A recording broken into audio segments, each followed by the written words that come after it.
Խնդրեմ, Տիկին Ջուլակյան։ Շնորհակալ եմ։ Պարոն Մինասյան, ասում եք չեք ուզում ստեղծել, տենց էլ ասեք։ Ասենք խմբակցության ղեկավարը օրեր առաջ ասել է, հա,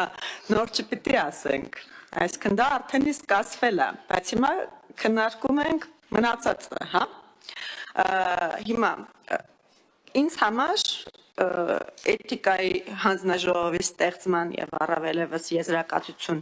տալու անհրաժեշտություն չկա, որ ես ասեմ կա այդտեղ էթիկայի նորմերի խախտում, թե ոչ։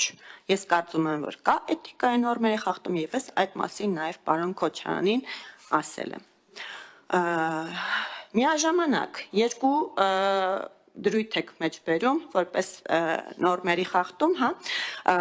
երկրորդի հետ համաձայն եմ, այո, հարգալից վերաբերմունք չի դրսևորել պարոն Քոչարյանը, առաջինի հետ համաձայն չեմ, որ խախտվել են բարոյական նորմեր եւ այլն, որովհետեւ ես պարոն Քոչարյանի ասածը այնպես չեմ ընկալել, ինչպես ընկալել եք դուք։ Եթե ես ընկալեի այդպես, ապա իմ գնահատականը շատ ավելի կոշտ կլիներ, քան այն, ինչ եղել է։ Ես ասեմ, թե ինչ եմ ասել պարոն Քոչարյանին։ Երբ մի մարդ կատարում է անթույլատրելի հայտարարություն, անթույլատրելի վարք է դրսևորում, հիմարություն է ասում, դա կրկնելը լավ գաղափար չէ։ Եվ ես դա եւս մեկ անգամ վերահաստատում եմ։ Եվ ինչպես իմ վերաբերմունքը այս դեպքում է վատ է եղել, այնպես եւ նախորդ դեպքում, երբ մեր նույն լրագրողին նույն ձևակերպումը արվել է, հիմա իհարկե ինչ-որ սատանաների որսի շրջանակներում է դա ներկայացվում եւ այլն, նույն կերպ ես նախորդ դա լսելիս, պարոն Բագրատ Գալստանյանի այդ խոսքը լսելիս է, որ ճիշտն ասած, շատ եթե մեղմ արտահայտվեմ, տարակուսանքի մեջ եմ հայտնվել եւ մասնավորապես այն, որ այդ անթույլատրելի ձևակերպումը արվել է մեկ այլ անձի թիրախավորելու շրջանակներում։ Հիմա որևէ մեկս չի խոսում այն մասին,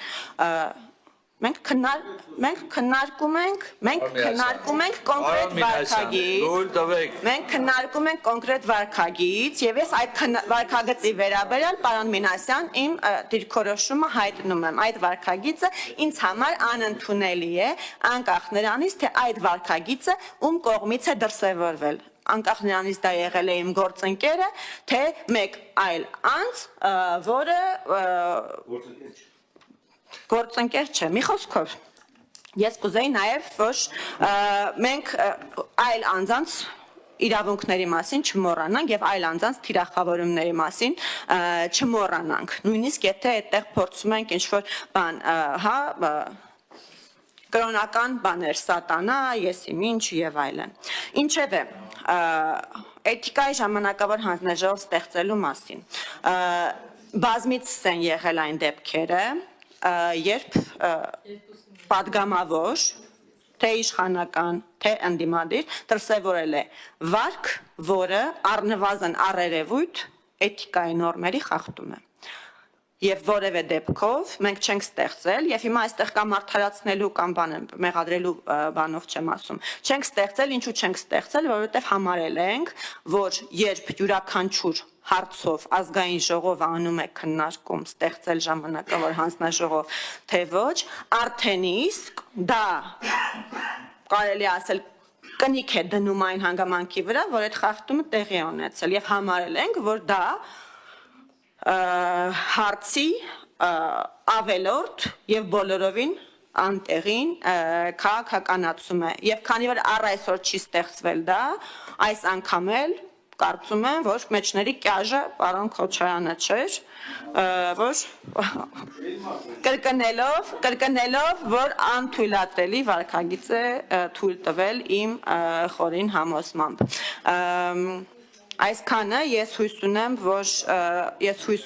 որ այս քննարկումը, որ ինձ մոտ տպավորություն է ստեղծում եւ նաեւ նախորդիվ ունեցած պարոն Մինասյան, ձեզ հետ մեր քննարկումները ինձ մոտ տպավորություն են ստեղծել, որ կա այդ ընկալումը, որ ազգային ժողովին պետք է հանձնաժողով էթիկայի եւ այն հույսը, որ այդ էթիկայի հանձնաժողովը մշտական հիմունքներով կգործի, կարելի է ասել падգամավորին, որ առանձնապես այս պահին իրան զսպված չի զգում, զսպաշապիկ վատ բան եմ չի ասում, մի հատ ինձ ընդհատեք, զսպաշապիկ կհագցնի։ Բայց վիրավորանք չի պարունակում, կարող եք օգտագործեք։ Մշտական շարժիչը, լավ, ժամանակավոր, որովհետև օրենսդրությունը այդպես է պահանջում, բայց իրավական առումով ժամանակավոր, բնույթով մշտական հանձնաժողով, եւ դա զսպող ի սկզբանե զսպող ազդեցություն կունենա յուրաքանչյուր падգամավորի համար, եւ նաեւ ասեմ, որ մայիսի վերջում մենք ունենալու ենք հերթական քննարկում այդ փաթեթների, հրավերը բոլորիդ կուղարկվի, եւ այդ քննարկման շրջանակներում նաեւ այդ ձեր ասած փորձարկումը տեղի ունենա, որովհետեւ նաեւ ԵԱՀԿ մեզ համար պատրաստում է նաեւ սիմուլյացիոն խաղ, այսպես ասած, որի ժամանակ մենք նաեւ հնարավորություն կունենանք գործող ես առաջարկել եմ մտցնել падգամավորի հենց կարող ենք անուննել, մենք այնտեղ նաև հնարավորություն կունենանք արդեն նոր գրված կարգավորումները փորձարկել, հասկանալ ինչպես է աշխատում եւ ես շատ մեծ հույս եմ հայտնում, որ դուք հարգելի գործընկերներ մեզ հետ արդեն միասնաբար համաձայնեցված նախագծերը կհամահեղինակեք եւ ազգային ժողովը միասնաբար քաղաքական կամք կդրսևորի էթիկայի հանձնաժողով ստեղծելու։